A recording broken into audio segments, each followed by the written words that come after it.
welcome back to the channel. Welcome to our Tuesday night live. Oh, I'm so excited to be here with you tonight. So we are doing something that we do every so often. It's very highly requested. We get lots of questions here on the channel about weight loss, about health, about getting started, about getting recommitted. And every couple of months, we do a Q&A video with you where we talk about all the things and we answer as many questions as we can in about 15 to 20 minutes. And so tonight, that is what we are going to be doing. So if you have a question, please drop it down in the comments. And if you ever have a question, or if you have a video you want to see us do, or a topic you want to see us cover, please put that in the comments.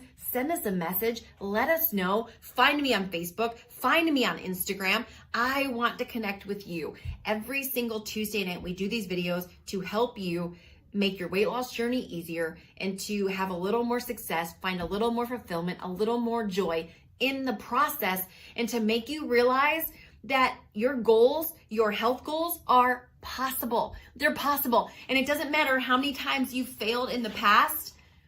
You can do it. You can freaking do it. And so we're going to go ahead and dive in. We have a lot of questions. Make sure if you have not, hit the subscribe button down below. Join our growing community. Smash the like button on this video. That really helps out the channel immensely. And it literally costs you nothing. Takes you a couple seconds to do. And so with that being said, let's go ahead and get into the questions, your questions. All right. I find that working out in sneakers hurts my feet.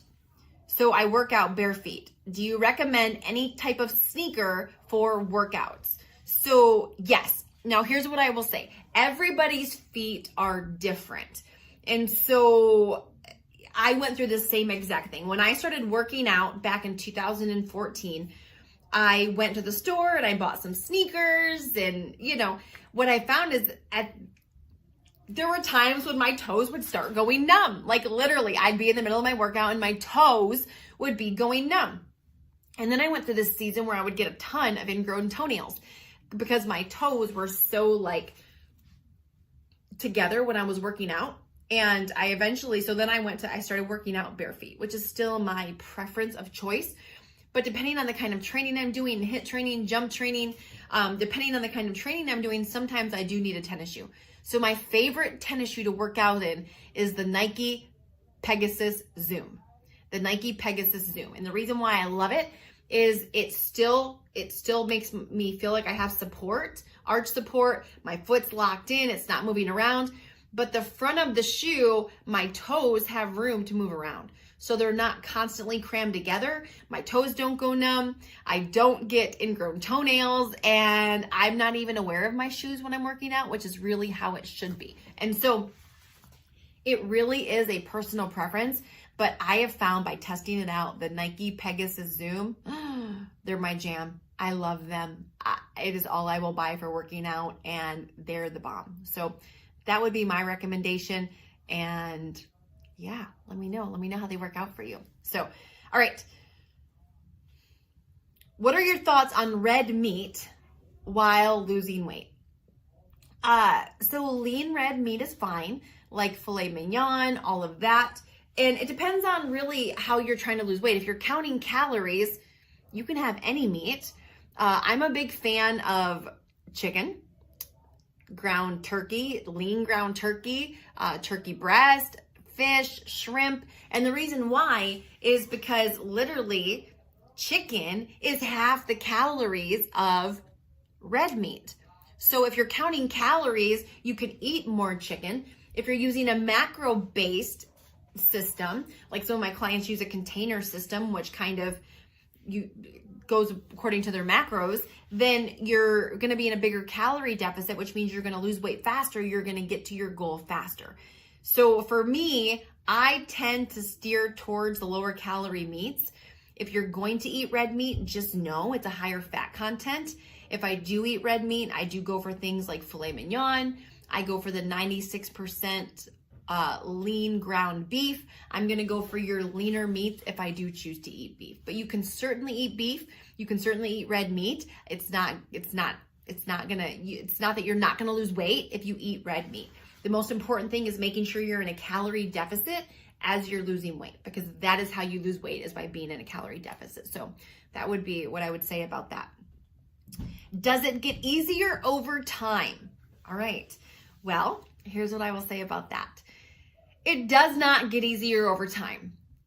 Doing the right things doesn't get easier. It's still the same task. However, someone's like, thanks a lot. You just totally burst my bubble. No, I promise. Listen to what I'm going to say next. It doesn't get easier, but you get better, which makes it easier. Your willpower grows. Your taste buds change. Your cravings change. You have less cravings. You get stronger, which makes working out easier. If you're trying to drink water, your body actually gets used to water and starts craving it. And so the actual actions themselves don't get any easier, but as you get stronger, it makes the entire process easier. You know, I can remember when I first started working out as a morbidly obese woman, and it was torturous. Torturous. Like, I was breastfeeding and I was overweight. I was out of shape. My boobs were the size of, they were huge and heavy because they were filled with milk. And it was just so uncomfortable. And I felt like I was doing nothing, but I just made a point to move my body. And I heard somebody say in one of the workout videos I was doing, someday the workout you're doing now is going to be your warm-up. And I can remember looking at the people on the video, and I could not keep up with them. They were fitness professionals. They had been training. They were super in shape. And I think I had to modify every single move in the beginning. And then I could remember, not that many months later, I started losing some weight. I started getting more in shape. I could do more of the moves. And I remember getting through a workout, and I looked at the TV, and I was like keeping up with the people on the TV. And I was like, oh my gosh. And then I can remember months later, kept going. I could go faster with the proper form than the people on TV. And I was like, shut the front door. Like, what? And so did the workout get any easier? No, but I got stronger. But I didn't start there. It was only through commitment and consistency that I was able to get there. So stay committed, stay consistent, and you will get stronger over time. Will the temptations ever stop? And will I eventually stop craving bad food and crave better foods? Yes. Yes, and yes, there is hope for you, okay? So I had this very same question back in 2014. I definitely had a food addiction. I was definitely addicted to food, addicted to sugar, loved carbohydrates, and I did not love healthy food. I had met some fluffy people that were like, oh yes, I love vegetables. I love salad. Well, I liked vegetables too, as long as it had butter and cheese on it. I liked salad too, when you made it the same amount of calories as the cheeseburger. If you ever go out to eat, it's a crack up. You look at the calories of most salads, they had the same. We were at a restaurant recently, and the salad had the same amount of calories as the homemade macaroni and cheese with chicken dip. Well, if I'm going to eat a salad and it has the same amount of calories as the 4 cheese, mac and cheese and chicken, give me the mac and cheese and chicken. And so, like, those are the kinds of salads I like, is my point. The ones that had all the fat, all the calories, those were really yummy. But I did not just crave steamed veggies. I didn't just crave grilled chicken. I didn't just crave healthy foods. In fact, if somebody were to offer me an apple for a snack, I would be like, well, do you got some caramel dip? Because if not, I'll just wait and, have a real snack later. Like some junk food, basically, is what I've gotten used to snacking on. But you like what you like because you've conditioned your taste buds to like it. You've conditioned your taste buds to like the Doritos. You've conditioned your taste buds to like Taco Bell. You've conditioned your taste buds to like the MSG, the extra flavoring, all the things. And if somebody, I know some of you right now are like, no, Carmen, you don't know me. I don't like those foods. I get you. I thought the same thing. I thought God made those people that loves healthy food. People are like, oh, I'm just craving a salad. What? I'm just craving some fruit. What are you talking about? I had never craved fruit and vegetables in my life. I was never like, oh man, I got a craving for some carrots, some raw carrots, like, nom, nom, nom. No. Never happened. But as I began to change my eating habits, and as I began to eat according to my goals, as I began to use food as fuel instead of medication for emotional eating, all the things, what started happening is my body started to crave those things. My body started to crave healthy food. And now when I give it a bunch of junk, it craves the healthy. It's like, Mayday, Mayday, like, what are you doing? Where's the good stuff? And so, because my taste buds have changed, they have changed. Did it happen overnight? No, it took a little while. And it took me being consistent with my eating. It took me being consistent with my food, but they did change. So if you're in a spot right now where you're still craving all the junk, the more you say no now and the more you can push through the cravings, it is strengthening your willpower muscle. And in order to get to your goal and stay there, you must strengthen it. You must strengthen your ability to say no to the crap and to eat according to your goals instead of your feelings. Okay? All right. Someone is asking me, why do you tell people to pick out celebrities when your clients first get started? So when a lot of clients get started, one of the things I have them do is I say, okay, if you could pick several celebrities, who would they be? And, several celebrities whose body you like. And the reason why we use celebrities is because their information is public. That is the only reason. It's not because we're idolizing celebrities, we're coveting their bodies. It is simply because for most of us that have spent time being fluffy, it's like when I was 288 pounds and someone said, what do you want to get down to? For me, 170 pounds sounded small. Coming from 288, 170 was like, yes. 150 was like, ah.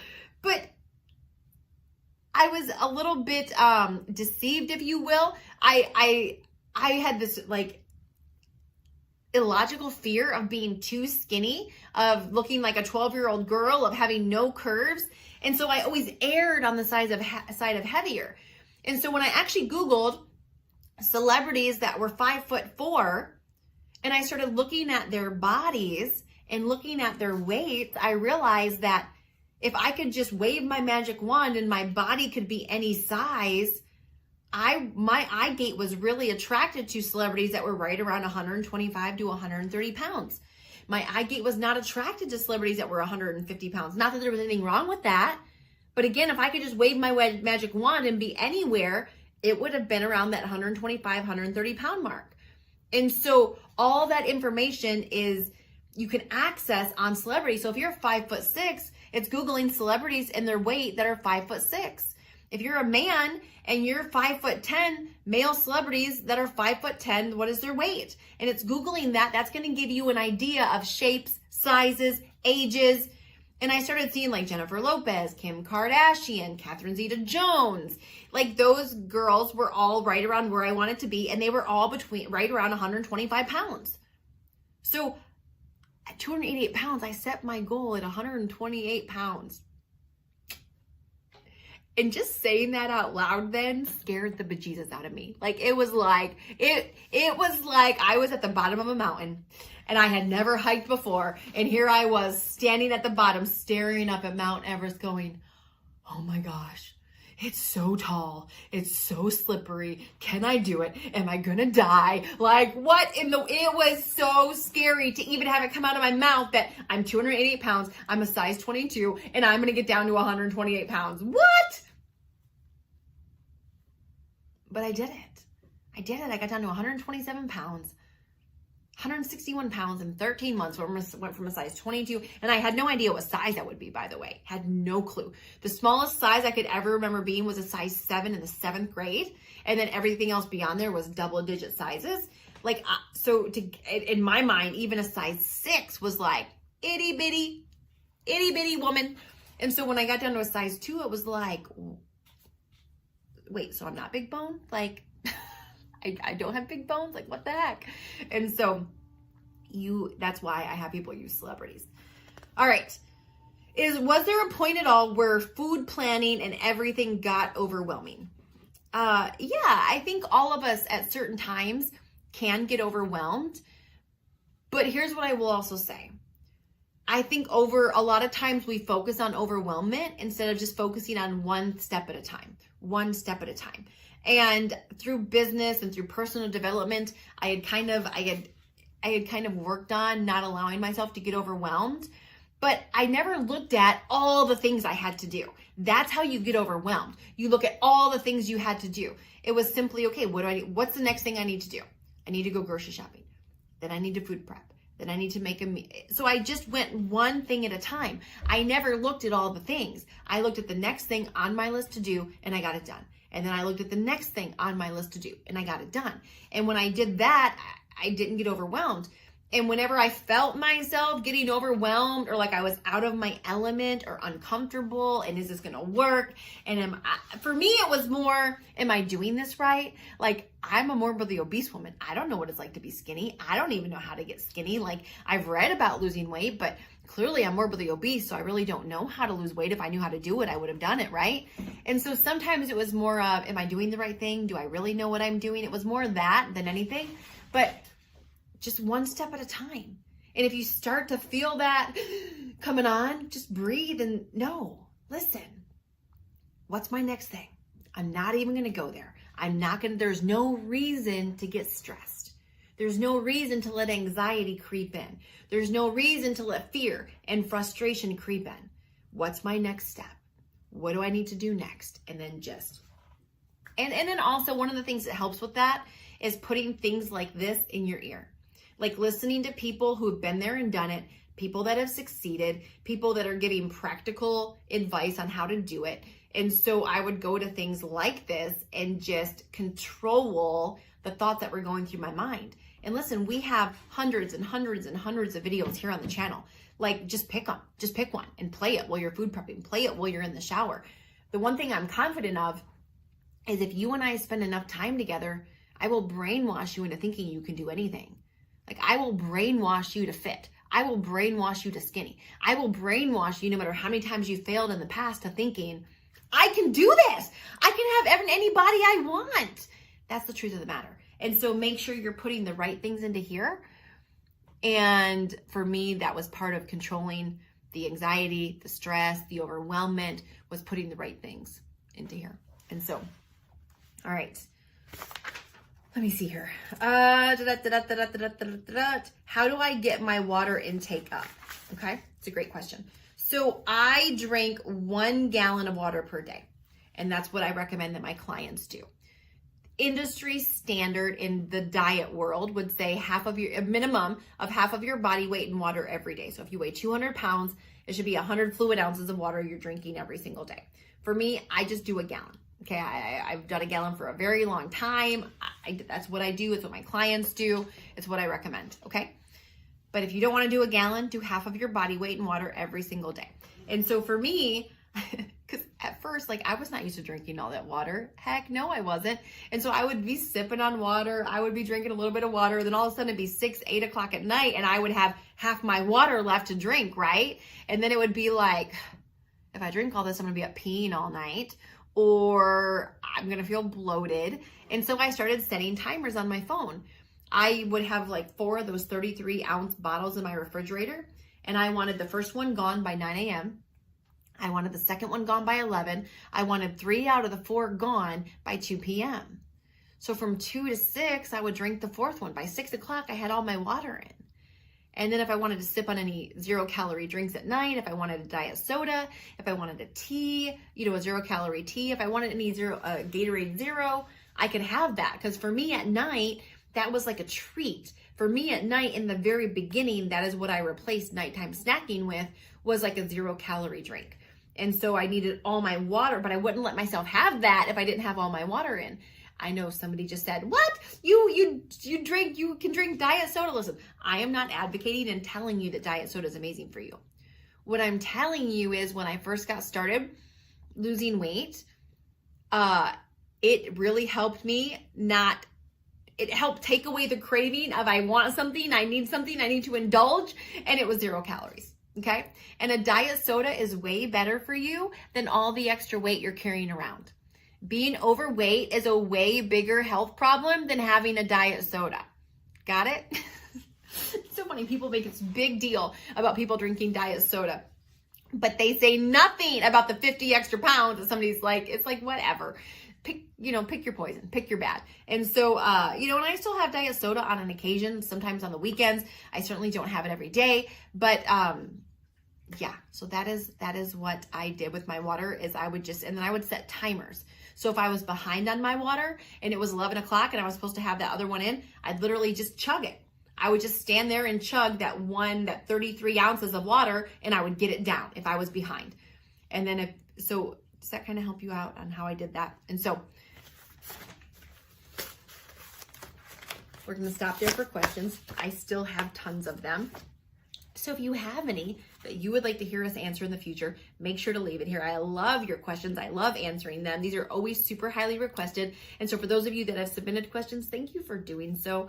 I really love to be able to serve and answer them and hopefully give some clarity and direction on some of these things, because I can remember being the girl that was overweight and having questions, but feeling silly or stupid to ask. So for those of you that have actually had the courage to submit them, awesome job. I think that's amazing. And so we will be back live, same time, same place, next Tuesday, 8:30 p.m. Eastern Standard Time. We are here every single week, and I would love to see you join us for us to have a virtual date, for us to be virtual BFFs on Tuesday night, and so we can help each other on this journey, so you can stay plugged in, stay inspired, keep working towards your goals, because I believe in you, and you can do it. Listen, if I can do it, you can certainly do it. And so we will see you next week. Thank you so much for watching. If you haven't, make sure to smash the like button, and we will see you on the next one.